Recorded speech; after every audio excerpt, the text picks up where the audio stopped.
सावन के महीने में ये उपाय कर लिया तो आपके घर से दरिद्रता दूर होगी। हमने ये उपाय आपको पिछली कथा में बताया था, आज फिर बता रहे हैं। आस्था चैनल पर कथा सुन रहे हो, जितने फेसबुक यूट्यूब पर कथा सुन रहे हो, एक बात अपनी जिंदगी में उतार कर रखना। जैसे मंगलसूत्र में काली और पीला मन का आता है, उसी तरह जीवन में थोड़ा सुख और दुख आता है। घबराना नहीं, उसकी शरणागति छोड़ना, उसकी शरणागति छोड़ना नहीं, उसके चरणों का रस तत्व ग्रहण करते रहना, भजन करते रहना। विश्वास प्रदीप मिश्रा पर बिल्कुल मत करना। विश्वास करना तो ये शिव महापुराण पर और महादेव पर करना, बाकी के किसी पर विश्वास मत करना। जैसे आप हो वैसे हम हैं, जैसे आपका जीवन है वैसा हमारा जीवन है। जैसे आपका सिर दुखता है वैसा हमारा भी सिर दुखता है। जैसा आपका पेट दुखता है वैसा हमारा भी पेट दुखता है। जैसे आप चलते हो वैसे हम चलते हैं। जैसा आप भोजन करते हो वैसा हम करते हैं। जैसे आप सोते हो वैसे हम सोते हैं। तो आप में और हम में कोई अंतर नहीं है, कोई अंतर नहीं, बल्कि बड़े हमसे ज्यादा आप हो। क्यों? क्योंकि आप अपना अमूल्य समय देकर कथा को सुनने के लिए आए हो। ये माइक तो किसी पगला को भी पकड़ा दो तो वो भी 2-3 घंटा निकाल दे, पर आपके भीतर शिव समाया हुआ है। ये माइक तो किसी पगले को भी पकड़ा दो तो वो 2-4 घंटा निकाल दे, पर आपके भीतर शिव समाया है, आपके भीतर शंकर समाया है। एक नर्मदा जी में बच्चा खड़े होकर रस्सी की डोरी बांधकर उसमें चुंबक को लपेटकर नर्मदा जी में फेंकता है। क्यों फेंकता है? उसमें से कलदार निकालने के लिए, उसमें से वो पैसा निकालने के लिए। उसी तरह ये शिव महापुराण मेरे महादेव ने इस कलयुग में रस्सी बांधकर सीहोर के माध्यम से इसलिए फेंकी है कि उससे जो भगवान के होंगे वो चिपक जाएंगे, और चिपक गए तो निकल जाएंगे। माइक क्या है?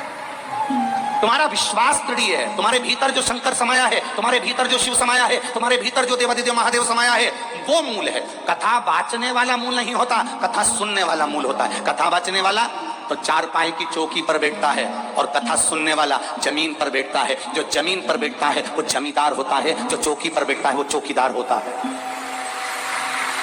आप सब कथा सुनने जमीन पर बैठे हो, तुम जमींदार हो, क्योंकि अपनी मर्जी के मालिक हो। जितनी देर बैठना बैठते हो, तुम्हारी मर्जी पड़ जाए तो उठ के चले जाते हो। तुम्हारा मन पड़ा तो पानी की बोतल निकाल कर पी लिए, तुम्हारा मन पड़ा तो जेब में से निकाल के मल के फटकी लगा के निपटा भी गए। और कथा वाचने वाला 3 घंटे एक जैसा बैठा है, विराजमान है, बोलना है बोलना है, समझाना है समझाना है। बाचने वाले से बड़ा सुनने वाला होता है, क्योंकि उसके भीतर शिव समाया होता है। अगर आपके भीतर शिव नहीं होता तो आप इतने लाखों की संख्या में यहाँ नहीं पहुंचते। आपके भीतर शिव समाया है, इसलिए आप बड़े हो। भीतर महादेव समाया है, इसलिए आप बड़े हो। बोलना तो कोई को भी माइक दे दो, बोल देगा वो, 2-4 घंटा तो निकाल देगा, उसमें कौन सी बड़ी बात। आएगी विषम परिस्थितियां। विश्वास, हम भी मनुष्य हैं और आप भी मनुष्य हो, और गलती किससे होती है? भगवान से होती है कि मनुष्य से होती है? तुम बोलो, किससे होती है? मनुष्य से होती है। इसलिए मानव पर विश्वास मत करना, पर महादेव पर विश्वास करना कि वो डिगने नहीं देगा, तुम्हें डूबने नहीं देगा, वो पकड़ कर रखेगा। वो हाथ, जिस हाथ से मेरे घर के बच्चों ने, जिस हाथ से मेरी भारत भूमि के छोटे से छोटे बच्चे ने, छोटे से छोटे बच्चे ने, और बड़े से बड़े बूढ़े से बुजुर्ग व्यक्ति ने, जिन हाथ से, जिन बहुओं ने, जिन बेटों ने, जिन पतियों ने, जिन पत्नियों ने, जिन बेटों ने, जिन बेटियों ने, जिन हाथ से महादेव को जल चढ़ाया है, वो हाथ मेरा महादेव पहचानता है और उसको पकड़ कर रखता है। उसको डूबने नहीं दे सकता है, पकड़ कर रखता है वो महादेव, डूबने नहीं देगा।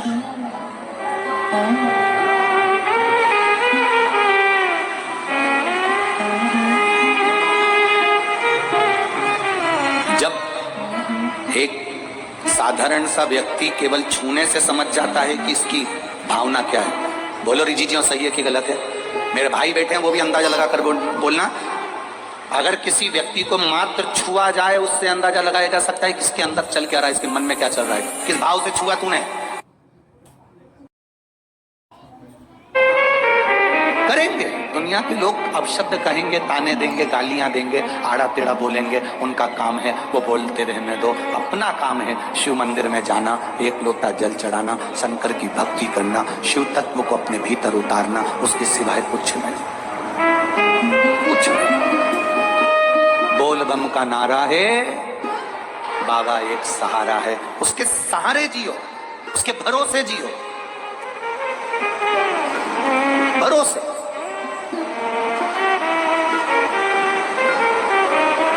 जब किसी का एक्सीडेंट होता है, घर के लोग उसके साथ में नहीं होते, अकेला पड़ा होता है, अकेला। जब कोई बीमार होता है, वेंटिलेटर पर अकेला पड़ा होता है। बोलो जी, जी हाँ, सही है गलत है? जब किसी को तकलीफ होती है, आईसीयू में अकेला पड़ा होता है। जब किसी का ऑपरेशन होता है, उस ऑपरेशन रूम में वो अकेला पड़ा होता है, अकेला। एक्सीडेंट हुआ तो रोड के किनारे अकेला पड़ा है, गाड़ी में अकेला पड़ा है। बीमार हुआ तो वेंटिलेटर पर अकेला पड़ा है, बीमार हुआ तो आईसीयू में अकेला पड़ा है। ऑपरेशन हो रहा है तो ऑपरेशन के थिएटर में अकेला पड़ा हुआ है। कौन आता है उस समय पर? परिवार वाले बाहर खड़े होकर पूछते रहते हैं, कैसा है, देख लेना, अच्छे से बना दिया, अच्छा डॉक्टर बुला लो, दवाई अच्छी दे दो, गोली अच्छी दे दो, ऑपरेशन करा दो।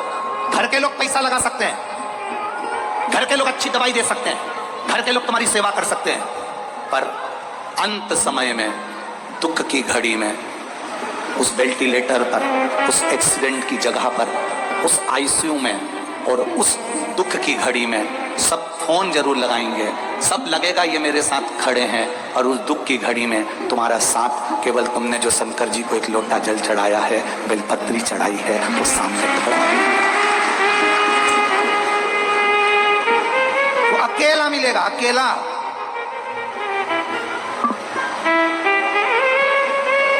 और अकेला व्यक्ति किस किस जगह पर बैठता है, जरा ध्यान रखना। दुख की घड़ी में तुम अकेले रहोगे, कष्ट की घड़ी में तुम अकेले रहोगे, और जब ये अकेलापन दुख की घड़ी से जब छूटोगे, किसी राज सिंहासन पर, किसी राजा के सिंहासन पर, कभी तुमने सुना था कि दो महाराज एक साथ बैठे? अरे बोलो तो जम के, किसी का सुना हो तो बता देना कि एक सिंहासन पे दो राजा बैठे हो। कहीं नहीं होता, एक सिंहासन पर एक ही राजा बैठता है, जो दुख की घड़ी में अकेला ठोकर खाकर भी आगे बढ़ना जानता है, वो एक दिन सिंहासन पर बैठना भी जानता है, अकेले। गालियां दी जाएगी, आप अकेले रहेंगे, ताने दिए जाएंगे, आप अकेले रहेंगे, रोगे अकेले कमरे में बैठकर। अकेलापन महसूस मत करना। जिसने शंकर को जल चढ़ाया, शिव को जल चढ़ाया, जिसने शंकर का गुणगान गाया, जिसने कभी जिंदगी में शिव महापुराण की कथा सुनी, जिसने कभी शंकर का अनुमोदन करा, जिसने कभी शिव तत्व को जाना है, जिसने कभी शंकर का भजन किया है, कभी भूल से शिव महापुराण की कथा को टीवी पर सुन लिया, मोबाइल पर सुन लिया, या कथा के पंडाल में बैठकर सुन लिया, कभी अकेले मत समझना। जिस दिन तुम महादेव के पास चले जाते हो, दधीचि ऋषि ने अपनी धर्मपत्नी सुवाच्य को कहा, जिस दिन बच्चा मां के गर्भ से जन्म लेता है और पृथ्वी पर उसको नीचे पटक दिया जाता है, जब भूमि पर पटका जाता है, कंकर शंकर उसका हो जाता है, वो अकेला नहीं रहता, मरते दम तक उसके साथ महादेव रहता है, मरते दम तक उसके साथ महादेव रहता है। महादेव एक क्षण के लिए भी अपने बच्चों को, महादेव अपने बच्चों को, अपनी संतान को, अपनी औलाद को, मेरा महादेव एक क्षण के लिए भी अकेला नहीं छोड़ता। हर क्षण हर पल वो आपके साथ है। बस अनुभव करिए, अनुभव। एक लड़का बचपन में अपने पिताजी के साथ अपने गांव जाता था, ट्रेन में बैठकर। पिताजी उसको ले जाते, दादा दादी से मिला कर ले आते। बच्चा बड़ा हो गया। बच्चे ने कहा, पिताजी आप अब की बार गांव नहीं जा रहे? पिताजी बोले, अब हम गांव नहीं जा रहे। बच्चा कहने लगा, नहीं पापा, पिताजी मुझे गांव जाना है। पिताजी ने कहा, मेरे पास टाइम नहीं, छुट्टी नहीं, मुझे तो गांव जाना है, आप गांव चलो। पिताजी ने मना कर दिया। बेटा कहने लगा, मैं अकेला गांव चले जाऊंगा, आप मुझे ट्रेन में बिठा दो। पिताजी ने एक पर्ची लिखी, पर्ची लिख के उसको फोल्ड कर कर मोड़ कर पिताजी ने वो पर्ची बेटे के जेब में रख दी और बेटे को टिकट दिलाकर ट्रेन में बिठा दिया। ट्रेन में बिठाया, ट्रेन चल दी। 25-50 किलोमीटर दूर तक ट्रेन चली। बच्चा अकेला बैठा हुआ, पहली बार घर से अकेला निकला था, अकेला पहली बार ट्रेन में बैठा। थोड़ी सी घबराहट हो रही थी उसको, पहली बार अकेला जा रहा, अकेला पहली बार जा रहा। बच्चे को थोड़ा सा डर लगा, कोई पुलिस वाले निकल कर गए, डर लगा, कोई टीसी निकल कर गया, डर लगा। किसी ने कहा ये सीट छोड़ो, अगली सीट पर बैठो, उसको डर लगा। बच्चा जब अंदर से घबराने लगा, तब उसने पर्ची निकाली।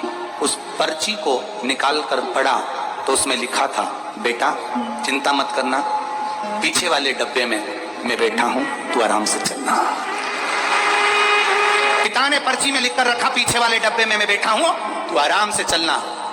बच्चे की विल पावर मजबूत हो गई, बच्चे को दम आ गई। अब बच्चा किसी से नहीं डरता, सीट वाले से कहा, हट मेरी सीट पे, मुझे बैठने दे। मेरी सीट है क्योंकि उसको मालूम पड़ गया पीछे वाले डब्बे में मेरे पिताजी बैठे हैं। तुम भी याद रखना, तुम्हारे पीछे तुम्हारा पिता चल रहा है, देवाधिदेव महादेव, डरना नहीं है। तुम्हारे पीछे वाले डब्बे में भी महादेव बैठा है, तुम्हारे एक एक कदम में तुम्हारे साथ महादेव बैठा है, तुम्हारे एक एक कदम के पीछे तुम्हारा महादेव चल रहा है। तुम्हारे कंधे पर कभी कभी चलते चलते चलते चलते कभी मंदिर में आराधना कर रहे हो, कभी शिव महापुराण की कथा सुन रहे हो, कभी टीवी के सामने मोबाइल के सामने कथा सुन रहे हो। अचानक कथा सुनते सुनते तुमको ऐसा लगे कि मेरे पीछे से कोई निकल कर गया। कभी कभी तुम्हारे साथ हुआ होगा, मंदिर में पूजन करते करते ऐसा लगा कि कोई मुझे देख रहा है। कभी कभी पूजन करते करते ऐसा अनुभव हुआ होगा कि कोई मेरे पास में से निकल कर गया है। कभी कभी पूजन करते हुए ऐसा लगा होगा कि मेरे सिर पर कुछ आकर गिर गया है। शिव महापुराण की कथा कहती है, सावन में बेलपत्र के पेड़ की डाली नहीं टूटना चाहिए। बेलपत्री का पत्ता बेलपत्री के वृक्ष से तोड़ लो, उतार लो, मना नहीं। तुलसी का दल तुलसी के पौधे से उतार लो, मना नहीं है। पीपल का पत्ता पीपल के वृक्ष से उतार लो, मना नहीं है। आंवले का पत्ता आंवले का फल वृक्ष से उतार लो, मना नहीं है। पर इतना शिव महापुराण की कथा कहती है कि बेलपत्री का वृक्ष की डाली नहीं टूटना चाहिए, आंवले के वृक्ष की डाली नहीं टूटना चाहिए, तुलसी के पौधे की डाली नहीं टूटना चाहिए। ये डाली अगर टूटती है तो जीव कितना भी दान करा हो, कितना भी पुण्य करा हो, कितना भी सत्कर्म करा हो, वो सब व्यर्थ चले जाता है, उसका कोई फल नहीं। आपको अगर बेलपत्र की जरूरत है, आप बेलपत्र लिए और बेलपत्र की आपको जरूरत है, आप डाली में से बेलपत्र तोड़ो ना। डाली क्यों तोड़ रहे? आप उस बेलपत्र का प्रयोग करो।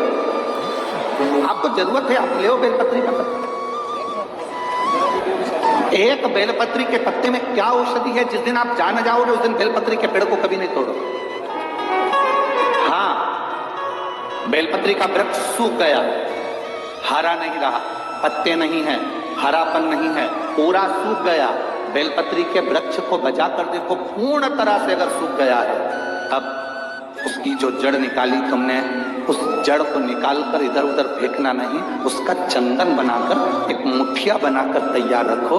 और जब तुम्हारे जीवन में तुम्हें लगे कि हरे वृक्ष को नहीं काटना, हरे वृक्ष को बेकार नहीं करना, जो बेलपत्री का वृक्ष सूख गया हो, जो पत्ती नहीं आ रही, फल नहीं आ रहा है, पूरा सूख गया, उसको तुमने बजा कर देख लिया कि बेलपत्री का वृक्ष पूर्ण तरह से सूख चुका है, ये किसी काम का नहीं रहे। थोड़े समय के बाद लोग इसे काट लेंगे, उसमें पत्ती नहीं आती, फल नहीं आता, पूरा सूख गया है, उसमें ना पत्ती है ना फल है, अर्धंगा है, बिल्कुल खाली। उस बेलपत्री के वृक्ष की जड़ को, उस तने को, उसको निकाल लो और उसकी एक अच्छी मुठिया बनाकर तैयार रखो। उस मुठिया को तुम्हारा मन पड़े, जिस दिन तुम्हारे पास में चंदन घिसने का सिलवट्टा हो, उस पर घिसकर उस चंदन को एकत्रित कर एक प्रदोष, एक शिवरात्रि हर महीने आती है, प्रदोष हर महीने आती है, सोमवार की अष्टमी 2-3 महीने में जरूर आती है।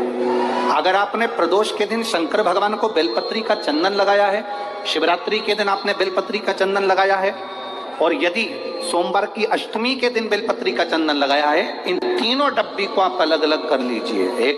एक डब्बी रख लो आपके पास में कि मैंने सोमवार की अष्टमी के दिन बाबा को चंदन का लेपन करा है, और बेल